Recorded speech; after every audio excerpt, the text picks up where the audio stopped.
जब मोहम्मद रफी साहब ने शशि कपूर और बच्चन साहब को बेइज्जत होने से बचाया। दोस्तों, यूं तो आपने बच्चन साहब और मोहम्मद रफी साहब के कई दिलचस्प किस्से सुने होंगे, लेकिन आज की हमारी इस वीडियो में हम आपको अमिताभ बच्चन, मोहम्मद रफी साहब और शशि कपूर से जुड़े एक दिलचस्प किस्से के बारे में बताने वाले हैं, जिसके बारे में आपने कभी नहीं सुना होगा। ये किस्सा कुछ ऐसा है कि जिसे जानकर आप भी मोहम्मद रफी साहब की तारीफ करने से पीछे नहीं हटेंगे।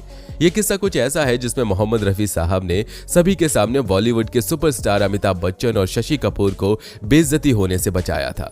तो चलिए जानते हैं कि आखिरकार ऐसा क्या हुआ था जिसकी वजह से शशि कपूर और अमिताभ बच्चन सभी के सामने बेइज्जत होने वाले थे।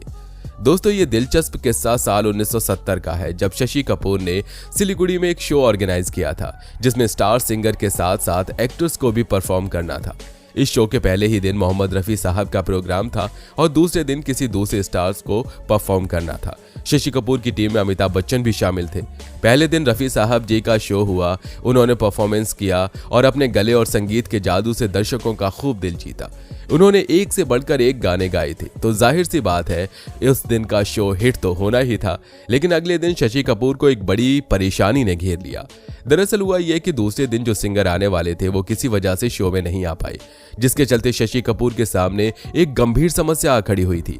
उन्हें समझ नहीं आ रहा था कि क्या किया जाए। शो को कैंसिल भी नहीं कर सकते थे, क्योंकि प्रोग्राम को कैंसिल करने का मतलब था एक और बड़ी मुसीबत मोल लेना। इसलिए शशि कपूर काफी ज्यादा परेशान हो गए थे। उन्हें बेइज्जती का डर काफी ज्यादा सताने लगा था। ऐसे में उन्हें एक रास्ता नजर आया कि क्यों न रफी साहब से ही अगले दिन गाना गवाने की फरमाइश की जाए। लेकिन जब उन्होंने रफी साहब की तलाश शुरू की तो उन्हें पता चला कि रफी साहब अपनी फ्लाइट पकड़ने के लिए निकल चुके हैं। ऐसे में शशि कपूर ने बच्चन साहब को बुलाया और उनसे कहा कि अमित जी, आप फौरन एयरपोर्ट जाइए और किसी भी तरह से समझाकर रफी साहब को वापस लाइए। तभी अमिताभ बच्चन फौरन एयरपोर्ट पहुंचे। लेकिन जब वो एयरपोर्ट पहुंचे तो उन्हें पता चला कि रफी साहब अपनी फ्लाइट में बैठ चुके थे। यहां तक कि फ्लाइट के दरवाजे भी बंद हो चुके थे। लेकिन बच्चन साहब ने एयरपोर्ट अथॉरिटी से रिक्वेस्ट की, मिन्नतें की कि उन्हें रफी साहब से मिलने के लिए सिर्फ 2 मिनट दे दिए जाए। बहुत कोशिशों के बाद मौके की नजाकत को समझते हुए एयरपोर्ट अथॉरिटी ने उन्हें रफी साहब से मिलने की इजाजत दे दी। प्लेन को टेक ऑफ करने से रोका गया, जिसके बाद बच्चन साहब फ्लाइट के अंदर पहुंचे और सारी प्रॉब्लम रफी साहब को बता दी। रफी साहब ने सारी बातें गौर से सुनी, लेकिन कुछ कहा नहीं। लेकिन तुरंत सीट से अपना सामान उठाया और कहा, चलिए। ये सुनकर बच्चन साहब बेहद खुश हुए।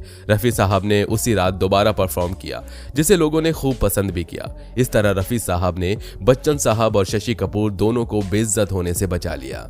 तो दोस्तों, इस दिलचस्प किस्से के बारे में आप क्या कहना चाहेंगे? आप हमें कमेंट बॉक्स में कमेंट करके जरूर बताइएगा। साथ ही ऐसी और दिलचस्प बातों को जानने के लिए आप हमारे चैनल को सब्सक्राइब करना बिल्कुल मत भूलिए।